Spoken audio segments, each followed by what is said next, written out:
ఎవరైతే హింసను చూస్తే వెనక్కు తగ్గుతారో వాళ్ళు స్వేచ్ఛగా ఓటు వేయాలంటే ప్రశాంత వాతావరణం కావాలి మాకు.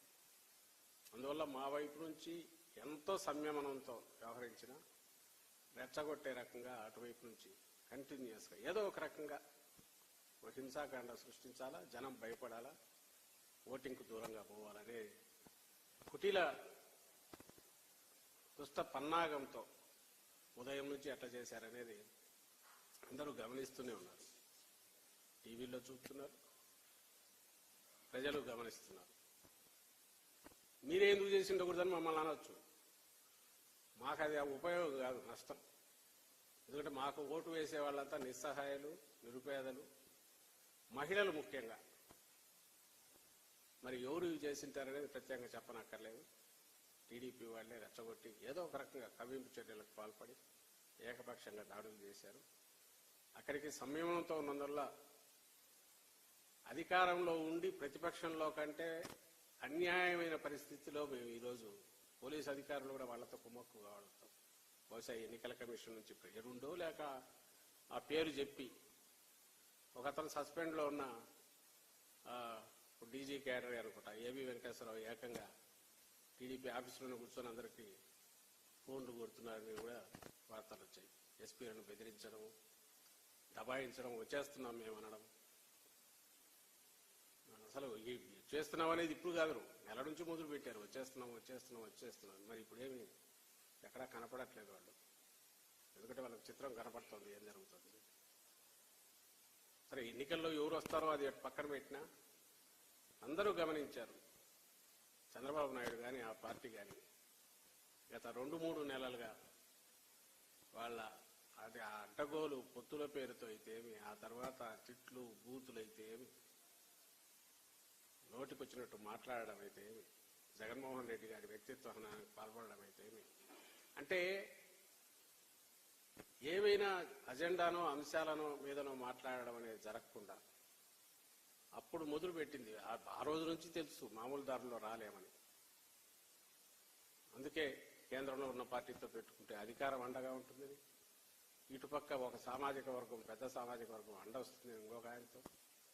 అన్నీ పెట్టుకొని ఏది చేసినా ఆఖరికి నువ్వు ప్రజలకి ఏం కావాలో తెలుసుకోకుండా, లేదంటే ప్రజల ఆకాంక్షలకు తగినట్టు ఉండకుండా, ఎప్పుడు మేమన్నట్టు నువ్వు గతంలో ఏం చేసినావో చెప్పకుండా, రేపు ఏం చేయబోతున్నావో స్పష్టత ఇవ్వకుండా, నువ్వు ఆఖరకు మొదలుపెట్టి ఈరోజు పోలింగ్ డే వరకు నువ్వు నడిపిన నాటకాలన్నీ ఈరోజు పరాకాష్ఠగా దానికి అవేం ఆ పప్పులు ఉడకలేదని తెలిసాక దాడులకు తెగబడడం, హింసాకాండకు తెగబడడం, రిగ్గింగ్ కూడా బాగా.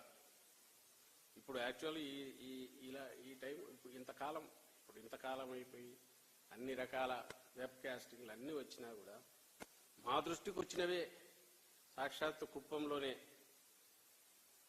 దాదాపు 1, 2, 57, 92, 93, 94, 194, 195, 203 ఇవి ఆ బూతులు మా దృష్టికి వచ్చినవి. రిగ్గింగ్ చేశారని వచ్చాయి, కంప్లైంట్ కూడా ఇచ్చాం. మాచర్ల, టెక్కలి, వేమూరు, గుంటూరు వెస్ట్, వినుకొండ, సత్యనపల్లి, అద్దంకి, పొన్నూరు, అమలాపురం ఇవి మా దృష్టికి కొన్ని వచ్చినాయి. ఈ దాదాపు ఇక్కడంతా కూడా రిగ్గింగ్కు పాల్పడ్డారు తెలుగుదేశం మూకలు. అడ్డంగా ఈవీఎంలు పగలగొట్టారు చాలా చోట్ల. వీటి మీద కంప్లైంట్లు ఇచ్చాం. దాదాపు 80 పైగా ఈ ఒక్కరోజే వీళ్ళ దుశ్చర్యలన్నీ ఈసీకి కంప్లైంట్లు ఇచ్చాం. సరే, చర్యలు ఏమున్నా రికార్డు అయితే అవన్నీ. మొత్తం మీద ఇప్పటికీ ఇంకా క్యూలు ఉన్నాయి. అండ్ జూన్ 4వ తేదీ ఫలితాలు వచ్చే వరకు అందరం వేచి ఉన్నాం. ఈరోజు ముఖ్యంగా ప్రజలకు కృతజ్ఞతలు. వైఎస్ఆర్ కాంగ్రెస్ పార్టీ తరఫున, జగన్మోహన్ రెడ్డి గారి తరఫున ఓటర్లకు, ఏ అట్టడుగు వర్గాలైతే మాకు అండగా, వైఎస్ఆర్ కాంగ్రెస్ పార్టీకి అండగా ఉన్నాయో గతంలోనూ ఇప్పుడు కూడా, ఎవరి కోసమైతే జగన్మోహన్ రెడ్డి గారు పాటుపడుతున్నారో సంక్షేమం, అభివృద్ధి కోసం, వాళ్ళంతా కూడా జగనన్నతో మేము ఉన్నామని ఈరోజు ఓటింగ్కు పెద్ద ఎత్తున రావడం ద్వారా తమ అభిమానాన్ని చాటుకున్నందుకు అందరికి కూడా కృతజ్ఞతలు.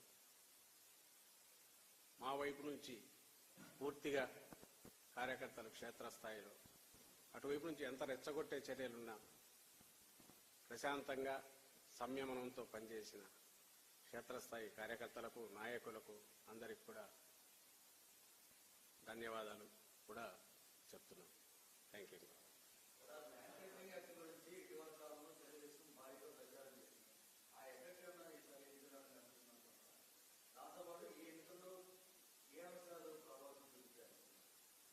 ఈ అంశాలు స్పష్టంగా అజెండా జగన్మోహన్ రెడ్డి గారు ఏ రోజైతే సంక్షేమం ద్వారా అభివృద్ధి, ప్రతి పేద కుటుంబం అభివృద్ధి రాష్ట్రాభివృద్ధి కూడా దారితీస్తుంది అని ఒక యజ్ఞం మొదలు పెట్టారు.